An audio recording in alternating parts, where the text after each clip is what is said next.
لما تروح اي مكتب علشان تقول له انا عايز اسافر، لازم يكون عندك قرار انت عايز تسافر دوله ايه. ما تروحش وتسيب نفسك كده للمكتب تقول له انا عايز اسافر فانت متضايق، فهو ممكن يقول لك عندي بلد جميله جدا وعيشك في احلام، البلد دي اصلا لا تصلح لتعديل الوضع ولا حتى للهجره ولا حتى للشغل، بس هو عايز يستفاد منك باي طريقه. يعني انت بالنسبه له فريسه، بالنسبه له نصبايا. في مكاتب كتير ما يهمهاش الا جيبك، هو شايفك فلوس، هو عايز يطلع منك بمصلحه. فانت علشان تروح لحد معين تكلمه انه يساعدك في سفر، لازم تكون مقرر، لازم تكون واخد القرار. انت شايف نفسك مؤهل لايه، شايف نفسك تصلح لدوله ايه، شايف اوراقك تنفع تقدم على دوله ايه.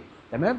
لما تاخد القرار مع نفسك تبدا بقى ايه، انت خلاص عرفت انت تنفع لدوله كذا، فانت بقى ساعتها تدور على المكاتب اللي شغاله في الدوله اللي تصلح ليك، وتقعد مع ده وتقعد مع ده وتقعد مع ده، وما تنفذش مع اي حد غير لما تلف اللفه بتاعتك وتفهم الدنيا ماشيه ازاي وتعرف الاسعار عشان ما يضحكش عليك من اول مره. فانت خد القرار واعرف انت تصلح لايه، وبعد كده قرر تقدم مع مين. تمام. بالتوفيق، سلام عليكم.